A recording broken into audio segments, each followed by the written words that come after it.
Let's make some butter. Heavy cream. Boop, boop, boop, boop. Run that mixer. I won't cover it though, because it's gonna get real splattery.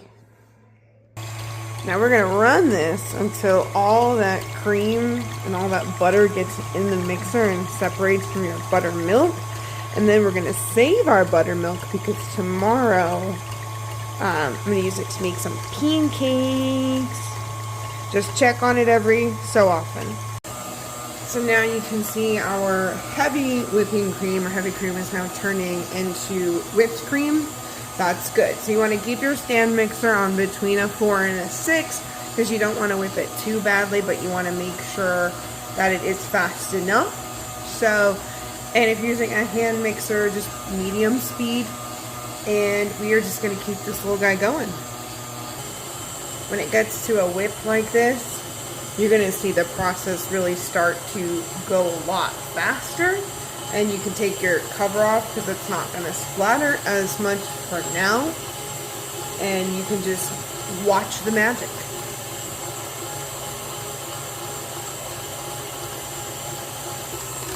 Here's where we pause it. You can see it's getting thick. It's thicker than a whipped cream. And you know what I always say, scrape those sides down. I want to make sure this all starts turning into butter.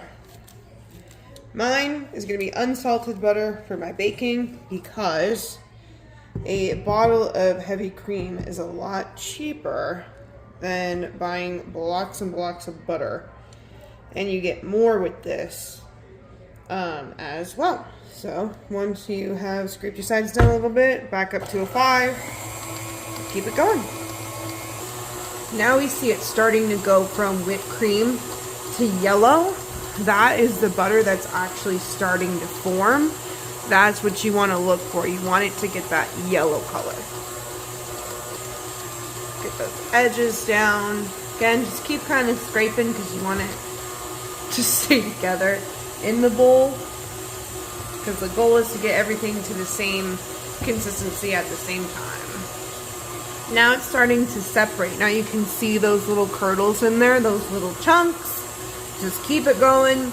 Trust the process. Now we're seeing it look a little dry. It almost looks like scrambled eggs. That's what you want because it's going to dry out and then the butter is going to start shifting from the buttermilk, and we'll see that in just a minute. It's starting to make that milk. You can hear it and it's going all over. So that's when you're going to want to cover your bowl again. Now it's starting to separate from the buttermilk. It's doing its job. Turn it down to about a 4 now if you value your kitchen cleanliness. This is the result we're looking for. You can see how the buttermilk is all around there and the butter is straight in the beater. That is exactly what we want. I'm going to go ahead and get a bowl of ice water and put it in my sink.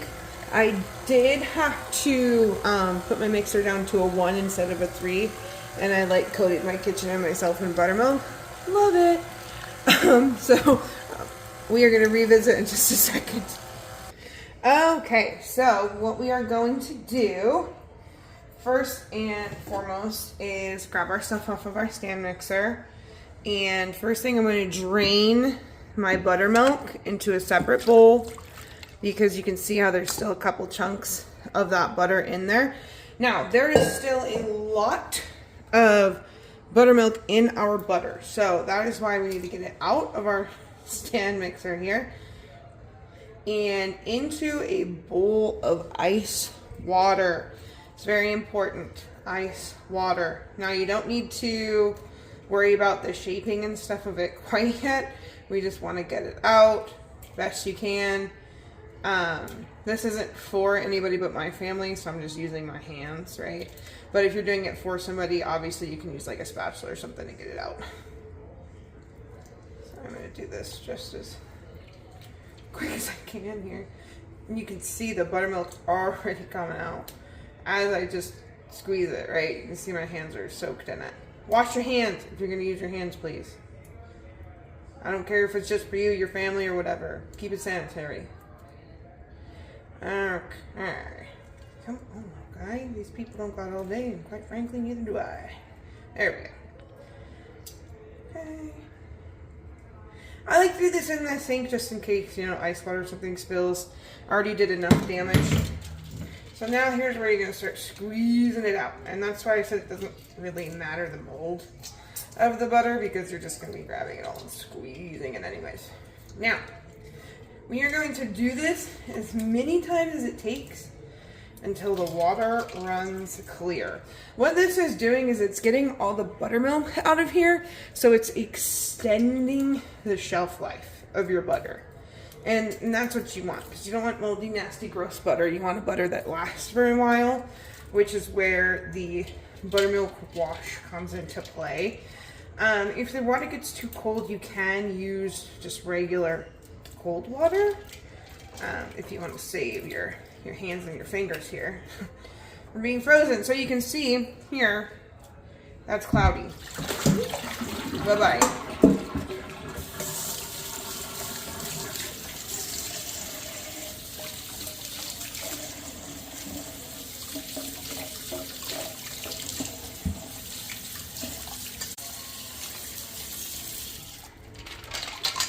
Ice melt and get it nice and cold again. All right, good. And then again, you're just gonna work it, work it, work it.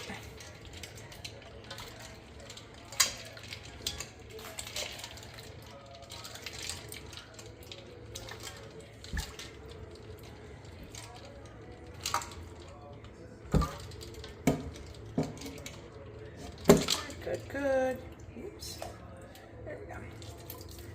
Give it a good squeeze every now and again. Get that buttermilk out of there.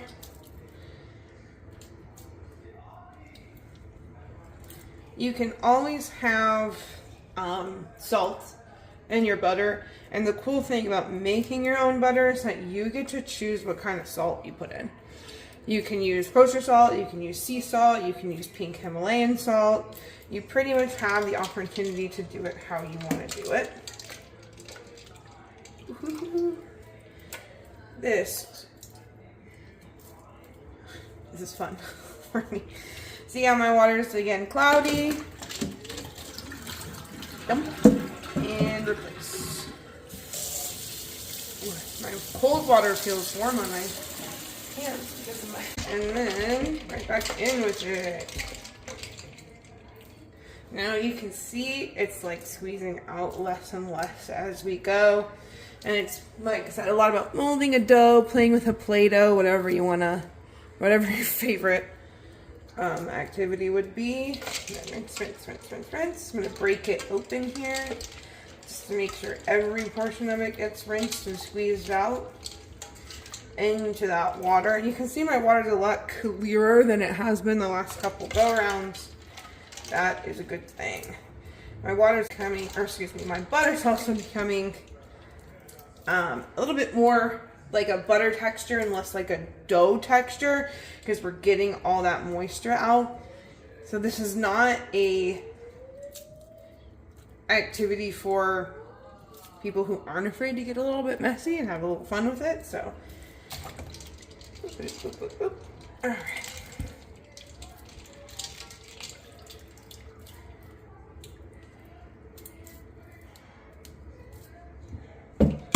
Drain it.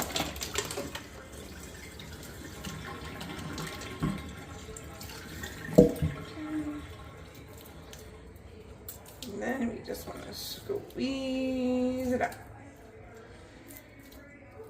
This also just makes your baked goods taste a lot better for a couple of reasons. The first reason is obviously you're making fresh butter, right? And fresh always tastes better. You know what's in it. You were able to choose your salt. You were able to leave your salt out if you want.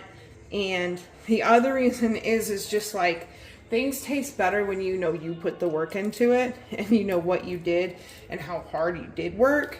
So that's kind of the other portion of it. So I'm just gonna ball mine up there, and I'm gonna see you in a minute because I need to get cleaned up. Okay, welcome back. So once we have our butter here, we're gonna go ahead and shape it now. So we've got our moisture out. It looks nice and yellow. This point, once you've washed it and it looks good, you're just gonna go ahead and just play with it, right? You can make whatever shape you want, whatever size you want. I just normally just like to do a normal block. Now, when you bake with this, it's certainly not gonna be as easy as cutting off at the tablespoon amounts, right? So just quickly, you know, use the internet and you can see how many ounces it is and you can just weigh it on a food scale, right? Or you can measure it into little things like that are enough. So I'm just going back and forth applying pressure. A lot of people use wood blocks for these. I don't. Bench scrapers will do you just fine. And you're about to be like, you're making a rectangle, not a block. Boom, side, there's a block. Right, and I'm not gonna do this for too long because it is butter and is very malleable. And at this point, your butter should be melting in your mouth, right? Like a good buttery texture should. And that's gonna be my block. It doesn't have to be perfect. It doesn't have to be stunning and gorgeous, right? Just a nice little block. All right. Now I'm gonna grab a sheet of my favorite parchment paper in the whole world, which is just unbleached parchment paper.